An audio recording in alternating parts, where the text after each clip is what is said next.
Hey guys, welcome to my newest video for today. Today's video is going to be my end of the month reviews for June. I haven't actually, in terms of variety, I haven't really been watching an awful lot because I've mostly been sticking to like my Doctor Who marathon, but I have a few different things here that are non-Doctor Who related to talk about, but I'll do the non-Doctor Who related stuff first. So, because, yeah, I've got a big stack of DVDs and CDs here, so, but, yeah, so I'll just, I'll do the other things, and then my cinema reviews, and then the Doctor Who episodes that I've watched / listened to. So, first up, I have Fast and Furious and Fast 5. I watched these because these were the last two I needed to see before I went to see Fast and Furious 6, which I'll talk about in a second. But yeah, I really enjoyed both of these movies. Fast 5 probably a little bit more, but you know, they were fun action, like action-filled movies, and yeah, it's, you know, fun way to kill a couple of hours. So there's not really too much else to say about it, but other than I liked both of them. So, out of all of them, yeah, I agree with everyone else. The weakest was Tokyo Drift, but I didn't hate Tokyo Drift as much as what I thought I would, probably because I went in with zero expectations. But, Fast 5 is my favourite out of the series, probably. Even probably more than, I probably like Fast 5 a little bit more than Fast 6, but I'll talk about Fast 6 as I said, in a second. So, yep, those are Fast and Furious and Fast 5. I had hoped to watch these movies a little, like, to already have them watched, but I only managed to watch the first one, and I watched the first Superman movie. I had never seen any of the Superman films prior to this, and I was watching, I was like, why the hell didn't I check this out sooner? Because I enjoyed the hell out of it, so I want to finish watching this and hopefully go see Man of Steel probably in the next week or so. So, because yeah, I loved it. It was, I wasn't too sure what to expect, but it was, yeah, definitely a really good film. So yeah, just looking forward to checking out the rest of them. So yeah, so that's Superman the movie. And then I have two TV shows that are non-Doctor Who related. I watched How I Met Your Mother season 3. Yep, yeah, it's still hilarious. I had hoped to watch season 4 this month, but I'll probably get churn out a few with, like, do 4, 5, 6 or something in the next month, but it shouldn't take me that long to watch them. But yeah, I really did still like this season. It's not my favourite season because I still think that's number 2, but it still had its share of funny moments. I did actually like the Britney Spears episodes. I thought they were you know, quite funny. So, and of course, oh, what was that one? I don't have the episode guide. The Slapsgiving episode that's probably my favourite episode, with the You Just Got Slaps on, but yeah, How I Met Your Mother season 3, yeah, just a lot of fun. I've been really enjoying going back and revisiting these earlier seasons because it's been quite a few years since I've watched them. So that's How I Met Your Mother season 3. And this last one is probably my newest favourite discovery. I mean, it's been going on, it's entering its 9th year, and I've only just gotten into it, and I watched Criminal Minds season 1. I watched it in like 3 days, and I'm completely obsessed with it. Yeah, I mean, I love crime shows. I'm a big fan, you know, of like NCIS Los Angeles. And from Castle's the other one that I watch. but I've had the DVDs for like years, and I've never really sat down to watch them. And then I don't know why I suddenly felt like felt like watching Criminal Minds, because I watched the pilot a few years back, and then I think that's when I got the DVDs, and then I never followed through with them. And then yeah, just the other day I decided I feel like watching Criminal Minds, and 3 days later I've watched the first season, and yeah, I can't believe it's taken me so long to get into it. It's a great ensemble show. In a way, it's very similar well, not similar, because it's like, this is about profiling, and like, it looks more at the psychology than anything else, but I did get a very NCIS feel to it, so that's probably why I liked it. But because I didn't actually realise Mandy Patinkin, is that how you say his name? The guy who plays Saul in Homeland. I had no idea he was initially in the show, and because I was watching the pilot, and I'm like, hey, that's the guy from Homeland. The reason I never made that connection earlier, I guess, is because, well, I don't think Homeland was around at that point, so I know he's been in tons of other things, but I've never seen like shows like ER and things like that, so Homeland's the only thing I've seen him in. But yeah, my favourite characters are Reed and Garcia. I just love them. Reed's pretty much been my favourite character since the the first episode. I think my favourite episode out of this season is Derailed, only because Reed, they've got the hostage situation on the train. Reed's volunteer because he can do like magic tricks. He can make this chip appear like to aid this guy's delusions, and of course everyone's who's out there, they're like, oh, they don't want him to go in because he's like, so, but then they finally do relent, and then as they're preparing him to go in, he's like, can you do me a favour? What, can one of you at least look like you expected me to come back? It's all on those lines, and yeah. And then the other one, yeah, and Gussie is just awesome, and yeah. Because it's watching,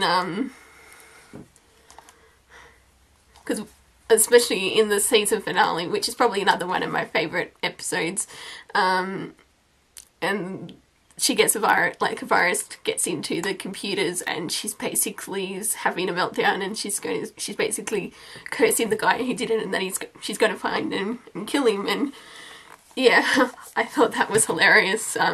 Just the way she rambled on to Morgan about how she was going to find the guy, and yeah, so yeah, it's an awesome show. Yeah, I'm discovering it 9 years later, but yeah, so it's 1 season down, 7 more to go. I think I've got up to season 5, so I can probably churn through those pretty quickly, and then hunt down 6, 7, and 8. So yeah, so that's because Criminal Minds season 9 starts back in September. I think it's, hang on, let me find my TV.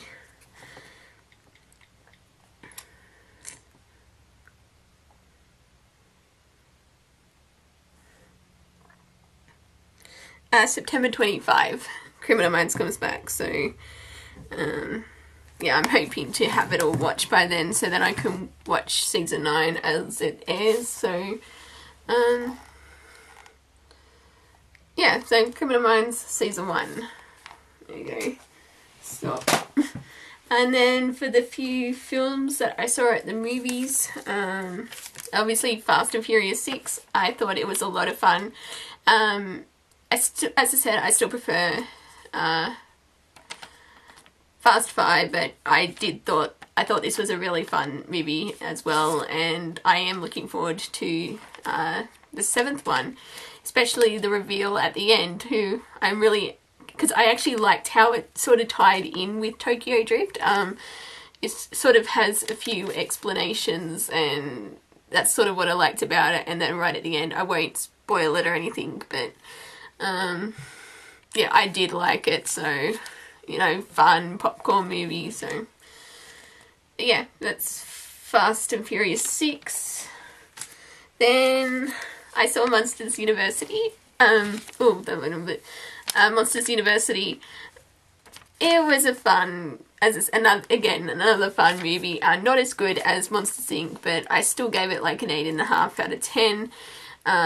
Monsters Inc. is probably about a 9.5, thereabouts. Probably more than 9, but yeah, this film just, even though this film makes me feel old, basically, because I was 14, 15 when I first saw Monsters Inc. and like I'm 26 now, so it's like over 10 years ago, but yeah, I still thought it was great seeing the characters, you know, like Scully and Mike, and yeah, that's just really great, and you know, I enjoyed it. I thought it was a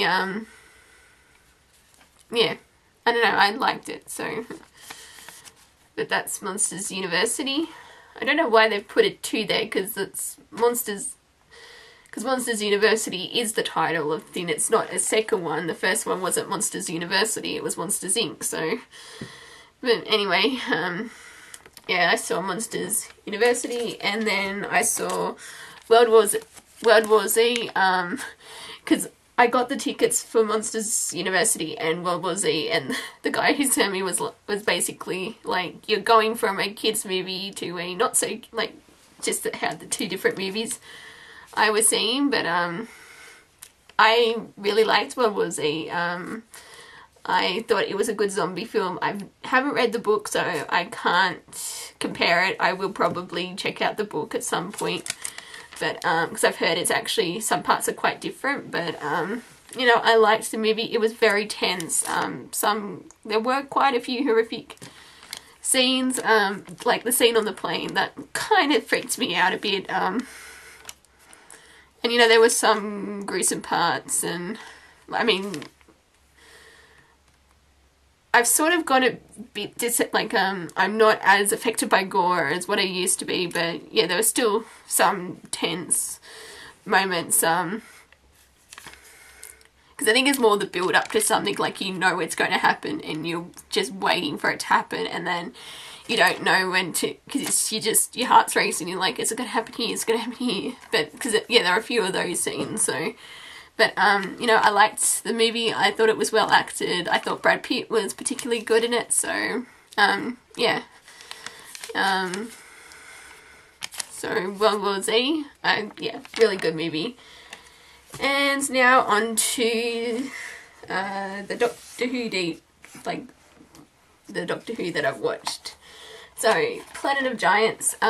This was a first time viewing. It was okay, nothing spectacular.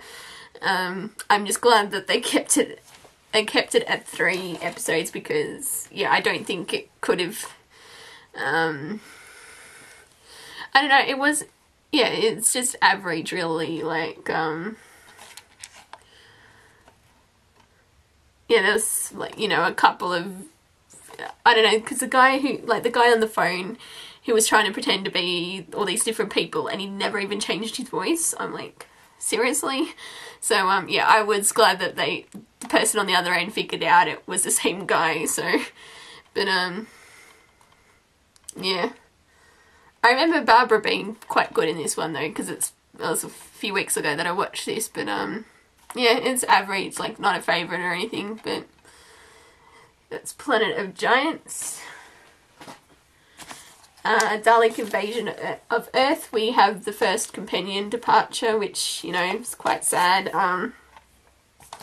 because, yeah, you feel a bit emotional right at the end when the Doctor's saying goodbye to Susan, and you know how hard it was for him to do that, and, yeah,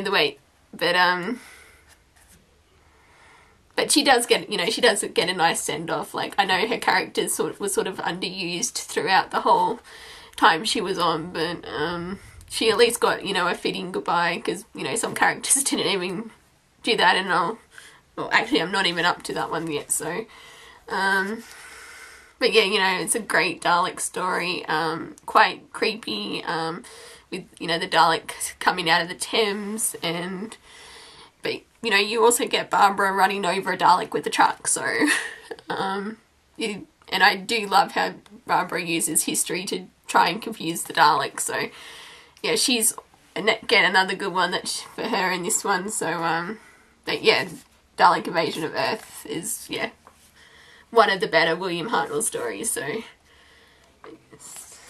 Invasion of Earth. Then we've got The Rescue, which is a nice 2-part story, and it introduces Vicky, who I quite like, and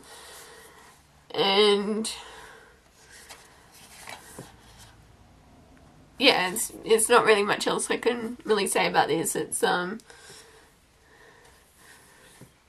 yeah, it's basically introduces Vicky, and that's basically all I can really, yeah, say about this one. So, The Rescue. And then we get The Romans, which I actually like. I actually like most of the historicals that were done in the like the first half of, like, the first few years of, like, William, like, the first couple of years that when they were, it was like one historical, one sci-fi, one historical, things like that, and I liked The Romans. I especially like Ian and Barbara's interactions right at the start, and when Ian's doing the Roman impersonation, and he's like, what was it, like, friends, Romans, countrymen, lend me your ears, something like that, and yeah, and then Barbara's like, I really shouldn't have got him started on that, so, but yeah, it's, some parts, you know, do get a little bit, out there, but, you know, it's 1960s Doctor Who, so, I do like how the Doctor basically tricked, like, with the dinner, like, doing, like, an Emperor's new clothes thing, so, and, I also love how he was basically the inspiration for Nero to burn down Rome, so, but, yeah, that's The Romans. The Web Planet, I still don't like this story. If it was only like a 4-parter, it might be a bit more bearable, but they basically stretched it out. It starts off strong. The acting, like, despite its shortcomings, the acting is still good, but by the end of it, I'm just like, is this the end? Is this the end? It's basically how it gets, so, yeah, yes, it still hasn't gone up in how I view this, so, The Web Planet, and then The Crusade, again, another historical, again, another good story, and I actually, and this has Jean Marsh, I believe her name is, yeah, Jean Marsh. This was, like, one of her first appearances, like, this was her first appearance in Doctor Who, because, she's makes a few appearances, and she's quite good as Joanna, and especially episode 3, yeah, the acting is basically wow in that scene, so, but yeah, it's The Crusade, and I like it, so, and The Space Museum, like most people, it starts off strong, and then by the end, it kind of goes downhill. I really do like the concept that, you know, they've sort of arrived at a time that they can't, like, time hasn't caught up to them, kind of thing, so the first episode's really good, and the Doctor's interrogations, like, when the Doctor's been interrogated, that sort of,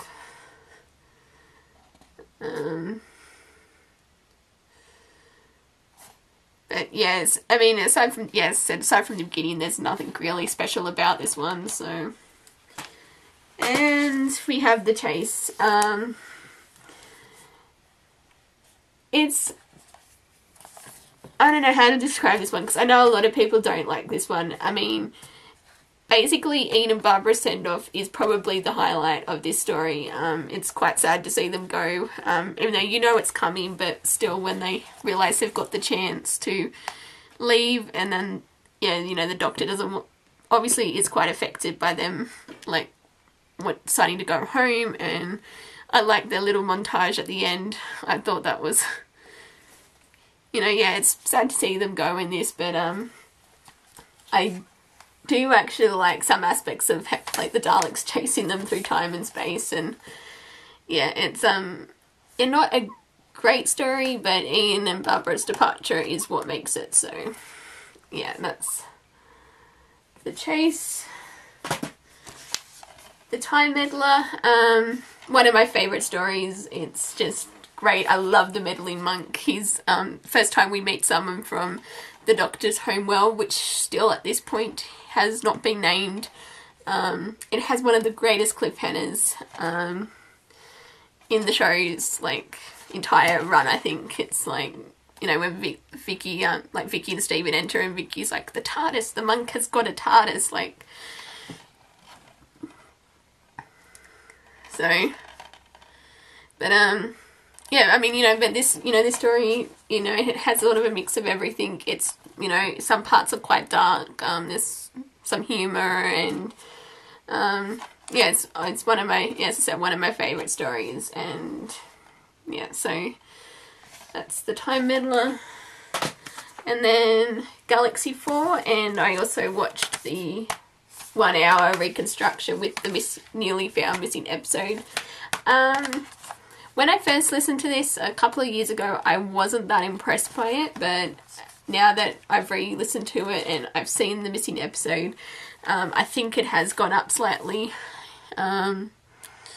So yeah, I mean, it's not a favourite or anything like that, but it's a lot better than what I remember it being, so,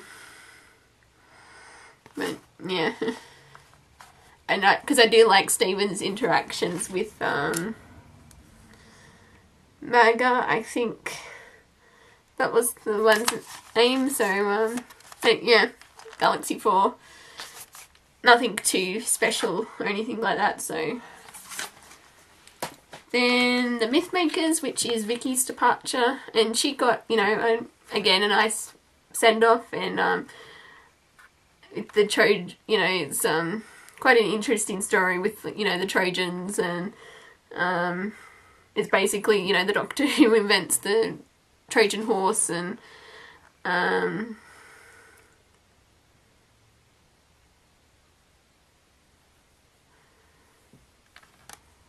so yeah, I mean, yeah, as you know, nothing too good. It's not like an absolute favourite, but it's, yeah, one of the better stories. So the Mythmakers. And then we have the epic Daleks Master Plan, a 12-part story. It's the longest story, like basically like they're in the show's entire run, even beating the War Games, which was like 10 episodes. And you've got the character Sarah Kingdom, once again played by Jane Marsh, and yeah, you've also got the first appearance.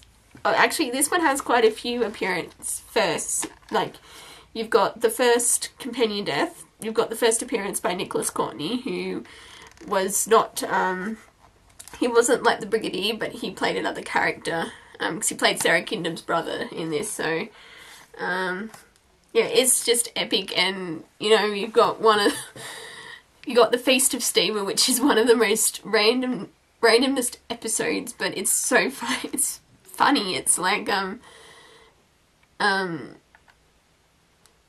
then you've sort of got the Doctor breaking the fourth wall right at the end, going, "Oh, Merry Christmas to you all at home." It's sort of, but yeah, but you know, Daleks Master Plan is a great epic, and it's actually quite that there's only like 3 episodes that survive of this, which yeah, it's quite sad, because this is actually quite a good story, and yeah, it's the first time I'd listened to it in its entirety. So, but yeah, Dalek's Master Plan. Then we have the Massacre of St. Bartholomew's Eve. It's another historical. It's very dark. I didn't actually know too much about the history in the actual, like what happened with the actual massacre, because this is based on a real life event. And, yeah, it's dark. That's basically all I can say. There's like, because the Doctor plays two characters in this, or like William Hartnell plays two characters in this, because he's, the Doctor, and then he plays the Abbot, and then the Abbot's mixed up in all these,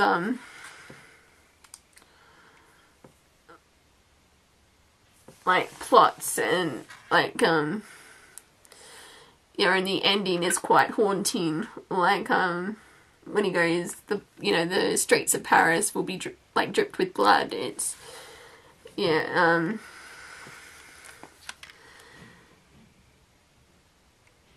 yeah, and then right at the end when Stephen, because, like, obviously the Doctor, he can't intervene with history, and they've got to leave just as the massacre's starting, and it's, at that point, Stephen's, just about had enough, and he basically storms off the TARDIS because he's going to leave, and then, the Doctor's sort of reflecting on all the companions who's come and gone, and then basically, this is the introduction of Dodo, and I know a lot of people don't like Dodo, but, I don't know, I mean, she's okay, but yeah, I don't get sort of the hate for her, so, but, yeah, this is a very good story. It's, brutal, and, like, I mean, not so, it gets, brutal at the very end when you hear, because it's sort of, basically towards the end, you just sort of hear the screams, and I find that's more, I don't know how, because this is one of the, like, nothing exists of this story, and, but, yeah, it's very good. Probably would be one, I don't know if it would be quite in my top 20s, but it would be in my top 30s, so, but, yeah, that's the Massacre. And then we get to the Ark, which is Dodo's first full story. This is okay, it's not a favourite or anything, and, I find the first half more interesting than the second half. But again, there's another pretty good cliffhanger, and it's Dodo who, when they just, because the statue's being built, and then they go to investigate, and like, because it's meant to be completed 700 years, because it's like the first suggestion of an ark, and like humanity fleeing a dying Earth, and it's basically Dodo, she goes up and it's like the statue, they finished the statue, and the statue is of a mermaid instead of a human, so,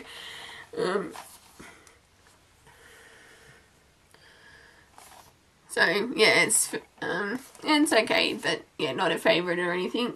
So that's the Ark. The Celestial Toymaker, this one was okay.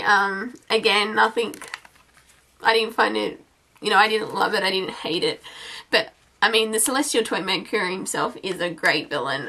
In this one, he's played by, who is he played by? It's, Michael Gough, I think that's,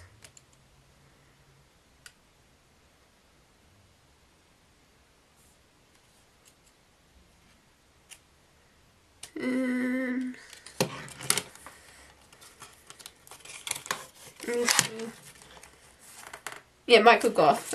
He played Alfred in the 1990s Batman films. So, yeah, he's a great villain in this story. But, yeah, the story itself is nothing too spectacular. So,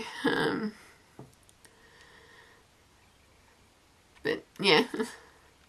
So, Celestial Toymaker. And the last one that I watched this yesterday, and that is The Gunfighters, which was the first time I'd ever actually watched this. you know, it was okay. I mean, you know, it's a musical western, so, you know, that's part of the reason that I probably enjoyed it more than what, because I think this one's sort of either you love it or you hate it. I know what people mean when, like, the song can get quite irritating, but it's, you know, it has its moments, so, I especially like the part where, like, Stephen and Dodo are performing the song, like, in the thing, so, but, yeah, I mean, it was okay, so, like, again, I didn't love it, I didn't hate it, so, yeah, so that was The Gunfighters. And that is everything that I've watched this past month. Obviously, most of it was Doctor Who related. So, yeah. Can't really think of anything else to say. So, until my next video, thank you guys for watching. And until my next video, I will see you guys next time. Bye!